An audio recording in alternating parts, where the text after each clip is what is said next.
Good evening po, Brother Eli. Itatanong ko lang po sana kung may chance po ba na maligtas yung mga tao na may mga pananampalataya na nasa iba pong religion katulad po ng mga Hinduism, ganyan po. At saka, second question ko po sana, ano po yung dapat gawin para lumago yung faith natin sa Lord? At paano po natin masubok yung faith natin ay matatag? Na matatag po yung faith natin. Thank you po. Alam mo kapatid, hindi tayo ang susubok sa faith natin para mapatunayang matatag.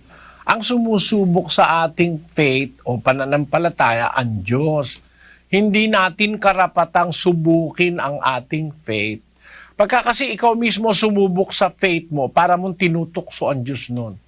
Na ikaw mismo ang susubok sa faith mo na tignan ko nga, kung kaya ko talaga ito, so parang ganon.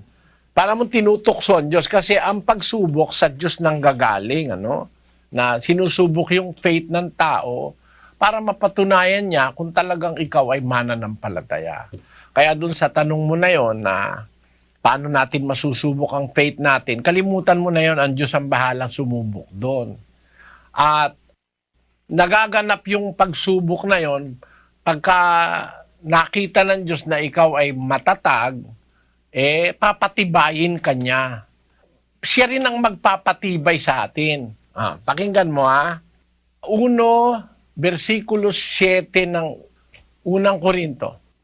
Ano pat kayo'y hindi nagkulang sa anumang kaloob na nagsisipaghintay ng paghahayag ng ating Panginoong Hesukristo, na siya namang magpapatibay sa inyo hanggang sa katapusan, upang huwag kayong mapagwikaan sa kaarawan ng ating Panginoong Hesukristo. Siya ang magpapatibay sa inyo hanggang sa katapusan.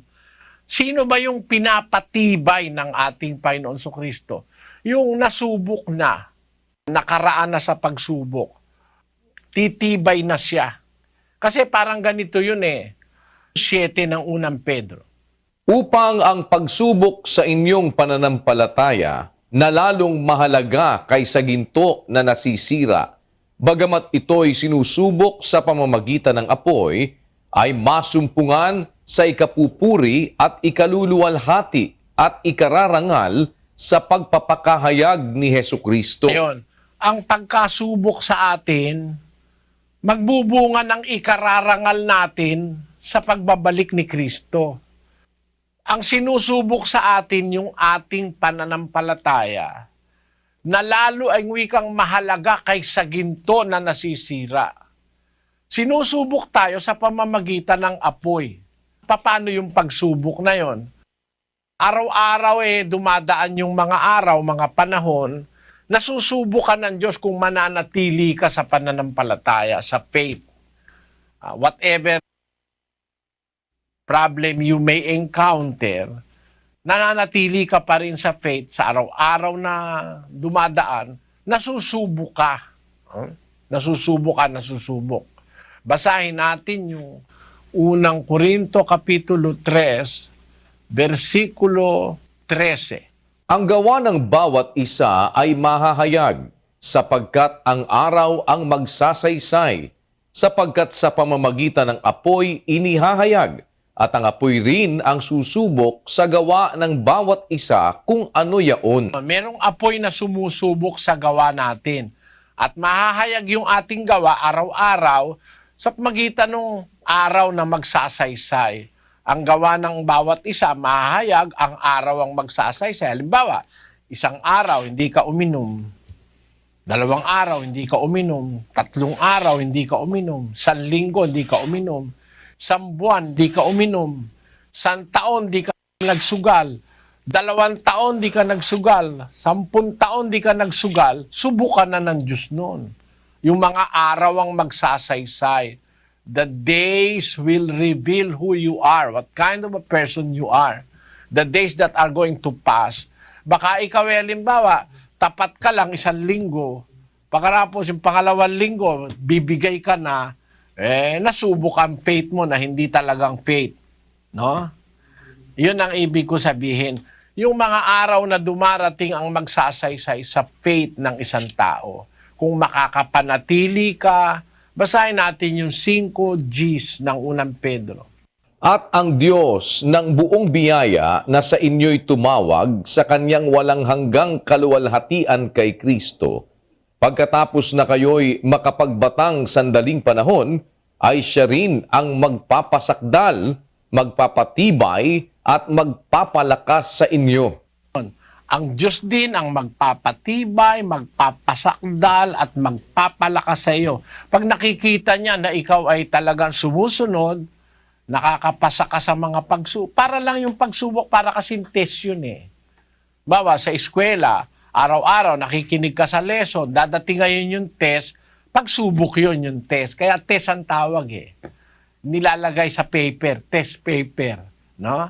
Pag napasahan mo yun, dire-diretso ka, magiging grade 6 ka, magiging high school ka, dire-diretso. Pagdaan ng mga araw, pataas ng pataas ang iyong antas ng kaalaman. Ganon din sa Diyos. Kung sa araw-araw na dumadaan sa buhay, nakakatiis ka, hindi ka gumagawa ng masama, ayon, dun, yung pagsubok ng Diyos na dalagpasan mo, titibay ka hanggang sa pagpapakahayag ng Panginoon Kristo. Ngayon, yun namang isang tanong mo, may chance bang maligtas yung mga taong ang pananampalataya nasa ibang relihiyon katulad ng mga Hinduism, ano? Yung mga nadaya, siguro, meron chance maligtas yun. Yung mga nadaya lang, hindi yung mga die-hard. Kasi sa relihiyon may mga die-hard eh. Kahit mali na, doon pa rin sila. Eh halimbawa, yung nadaya lang, nailigaw lang, baka may chance pang maligtas yun eh. Nailigaw nung, baka sakali pa eh, no? Basahin natin yung 2:13 ng Roma. Sapagkat hindi ang mga tagapakinig ng kautusan ang siyang mga ganap sa harapan ng Diyos, kundi ang nangagsisitalima sa kautusan ay aariing mga ganap. Sapagkat kung ang mga hentil na walang kautusan sa katutubo ay nagsisigawa ng mga bagay ng kautusan, ang mga ito na walang kautusan ay siyang kautusan sa kanilang sarili, na nagtatanyag ng gawa ng kautusang nasusulat sa kanilang puso, na pinatototohanan ito pati ng kanilang budhi. Ayun. Alam mo kapatid, ano, tayong mga tao, meron tayong budhi. Yung budhi, yung konsyensya, kung tawagin sa Kastila, yon ay nagdidikta sa atin ng kabutihan eh. Nagsasabi sa atin kung tayo mali. Halimbawa, walang nagsasabi sa yung ikaw ay mali, pero yung konsyensya mo, minsan inaamin niya mali ka. Ang sabi ni Pablo, yung mga hintil na walang kautusan sa katutubo, bawa, hindi nakarinig ng Biblia, hindi nakakilala kay Kristo, bago pa naimprenta ang Biblia, doon siya nabuhay. Walang nangangaral pa ng Biblia, doon siya nabuhay. Eh di wala siyang narinig na kautusan. Sabi ni Pablo, hindi ang tagapakinig ng kautusan ang inaaring ganap o ginajustify ng Diyos, kundi yung mga tumutupad sa kautusan. Sapagkat kung yung mga hintil na walang kautusan sa katutubo ay gumagawa ng mga bagay ng kautusan, ang mga ito na walang kautusan ay siyang kautusan sa kanilang sarili na nagtatanyag ng gawa ng kautusang nasusulat sa kanilang mga puso, pinatototohanan pati ng kanilang budhi. Kaya kahit wala ka pang narinig na aral, meron kang budhi na nagsasabi, instinctively, by human instinct, we are different from animals. Ang animal, kahit na alagaan mo yung leon, kakainin ka pa rin yan pag nagutom. Ang tao hindi ganon. Ang tao merong instinct ng pagtanaw ng utang na loob. Hindi kagaya ng leon.